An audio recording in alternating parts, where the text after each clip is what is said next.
Makmur mana, sejahtera mana Brunei dengan Indonesia? Makmur mana? Brunei ya. 3 dekade Brunei sempat, 3 dekade terakhir Brunei tercatat sebagai negara yang semua rakyatnya muzaki. Tidak ada mustahik zakat di Brunei selama 30 tahun ke belakang. Ya, jadi ciri-ciri kiamat tidak ditemukannya orang yang menerima zakat sudah terjadi di Brunei. Ya. Lalu itu zakatnya orang Brunei dikemanakan? Ya ke Indonesia kan? Loh, katanya orang negara terkaya, tapi nerima zakat. Pertanyaannya, apa yang membuat Brunei lebih makmur dan sejahtera daripada Indonesia? Itu yang pertama. Silakan jawab Bapak Ibu sekalian, atau kita tanyakan pada rumput yang bergoyang Bapak Ibu di luar sana.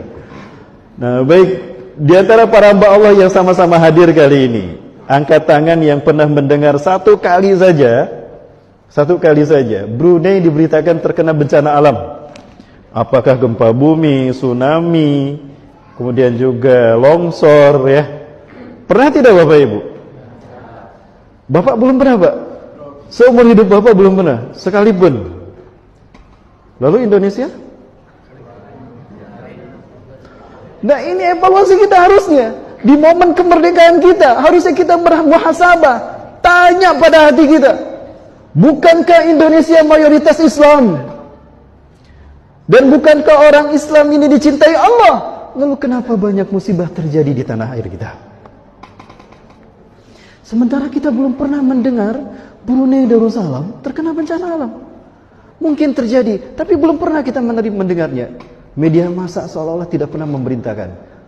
Apakah ini indikasi kalau Brunei tidak tersentuh oleh bencana alam? Kalau itu betul-betul terjadi, rahasianya apa?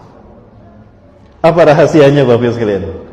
Baik, ini ada satu tayangan bahwa ternyata Brunei Darussalam sejak tahun 1986 kalau tidak salah, di bawah kepemimpinan rajanya, sultannya Hasan al-Bolkiah, itu mengumumkan bahwa negaranya menerapkan syariat Islam.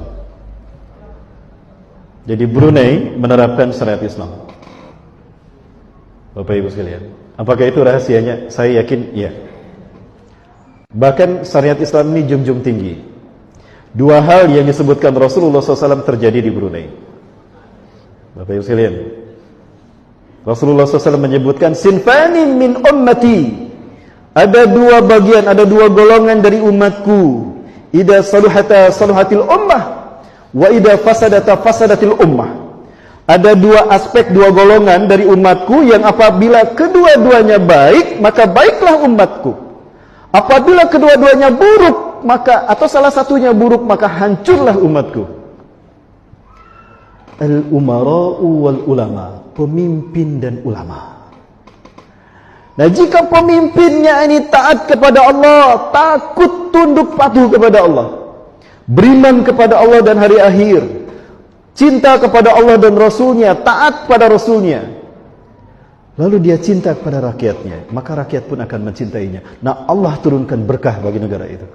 Walaupun negara itu kecil, walaupun negara itu miskin, tapi dia akan makmur sejahtera. Bapak Ibu, nah ini sesuai dengan hadis Rasulullah SAW.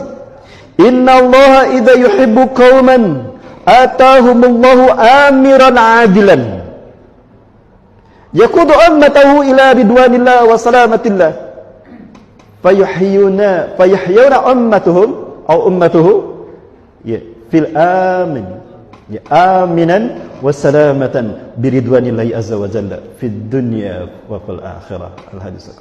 Ini ada satu nas yang saya dapatkan seperti itu. Andaikan Allah cinta pada satu kaum, andaikan Allah cinta pada satu negeri, cukup Allah berikan kepada negeri kaum tadi satu pemimpin yang adil, yang tunduk patuh kepada takut kepada Allah, taat kepada Rasulnya, cinta kepada rakyatnya dan rakyat mencintainya. Bapak Ibu sekalian, ya ini Bapak Ibu.